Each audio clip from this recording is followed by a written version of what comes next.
गिबियावनो बयनिसिमबो खुलुमनायखौ जासिहरग्रोनाय थाबाय आंनि चेनेल नायगिरि नोंथांमोन बयनिसिमबो। तो सुंद' आपडेट्स लानानै फिन खेबसे आङो चेनेलाव फैफिनबावनाय जाबाय। जायफोरा मोजां मोनो नैबे भिडिअखौ नायलांनो हागोन आरो गोसो गैयैफ्रा स्किप खालामनानै ओंखारलाङोब्लानो जाबाय आरोना। तो बिदिब्ला लेट्स स्टार्ट। तो गोलाव खालामा जोङो बयबो मिथिनो मोनखादों आङो टाइटेलाव बेबायदिनो होनानै होखादों जेरैबायदि होदों एरैबायदिनो सावरायलांदिनि। तो जोङो नेनानै दङ बयबो जायफोरा एप्लाइ खालामदोंमोन CM लन सेथि आपडेटआवनो सावरायनो लादों CM लन जोङो बयबो नेनानै दङ बे CM लननि रांखौहाय ना 2 लाख जिथुनिखि मामाया फोसावदों दा इन्टारभिउखौबो जोङो होबाय आरो अलरेडि जोंना कमप्लिटेड जाजोबखाबाय दा सेलेक्ट जानाय बायदिबो मोनो माथो बिनिफ्राय दासिमबो कल गैया SMS गैया जेबो गैया बोरैथो मिथिगोन दालाय ना तो जोङो मिथिनो मोनदों 16 तारिखआवहाय मोननै मोनथाम बेबायदिनो डिस्ट्रिक्ट लोगो नांनानैहाय मोनसे गेजेरावनो बेबायदि मिटिंनि गेजेरजोंहाय सेकआ रानजागोन दा नेनानै दङ आरो बेबायदिनो मामाया होबोगासिनोखा दा बयबो नेनानै दं जोंनियाव माब्ला सफैगोन तो सोरनावबाफोर कल बेबायदिनो मेसेजफोर फैदोंब्ला SMS खालामनानै एसे खिन्थाहरदो तो नेनानै दङ मा आपडेट्स फैयो ना तो जोङो माबोरै दा मिथिनो हागोन कल फैयालासेनो ना तो जोङो नायनोबो हाया ओरैबायदि अबस्था जानानै दङ तो नेनानै थादो बयबो मोननो थांगासिनो दङ जायफ्रा एलिजिबल जागोन मोननाया 100% खा आरोना तो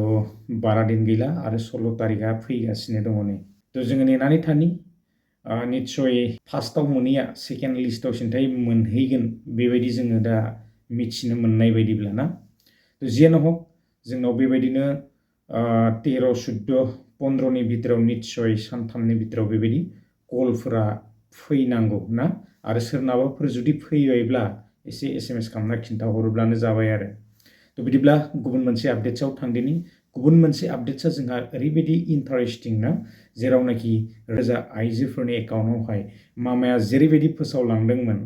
तो 9,000 राङा एकाउन्टआव क्रेडिट जानो थांगासिनो दङ आरो 20 फेब्रुवारि फैनाय लोगो बे राङा एकाउन्टआव हाबनो थांगासिनो दङ गोबांफ्रानो मोनगोन निश्चय ना जायफोरा सिगाङावहाय बेबायदिनो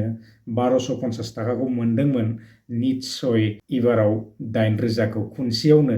नै दा बैसागु फैगासिनो बैसागुनि खनसेयावनो मामाया अफार लानानै फैदों प्लास एसे प्लास दाजाबदेरनानै होदों आरोना बेवहाय 1250खौथ' नङाबा मोनबाय थायोबा मथा मथि बेसेयानो जाहैजोबा आरो प्लास एसे दाजाबदेरनानै मामाया बेवहाय होदेरबाय आरोना एसे माने अफार होबाय तो बिहुनि जाहैबाय आरो बियो दा बयबो मोनसिगोन निश्चय 20 फेब्रुवारिया फैनो थांगासिनो दङ ना तो नेनानै थादो इन्टारेस्टिं आपडेट बयबो मोनगोन निश्चय आरो जायफोरना दाखालिहाय एसे दावराव दावसिबो जालांनाय जोङो नुनो मोन्दों भिडिअसफोर गोसारलाबायनायबो ना निश्चय आरो सोरनाबा माने बेबायदिनो थालांदों फैसाया हाबाखै 1250 थाखायाबो तो बिथांमोना मोनगोन ना मोना तो बेखौ दा समा खिन्थासिगोन निश्चय मोनगोन बायदि ना नाथाय जोंनो बेखौ समा खिन्थागोन नेनानै थादिनि तो मोननांगौ बायदि मोनो आरोना तो बिदिब्ला गोलाव खालामला रायजोफोर बेसेखिनि आपडेट्सखौनो आङो दिनै लानानै फैदोंमोन नेक्स्ट भिडिअ लोगो मोनगोन गोजोन्थों बाय बाय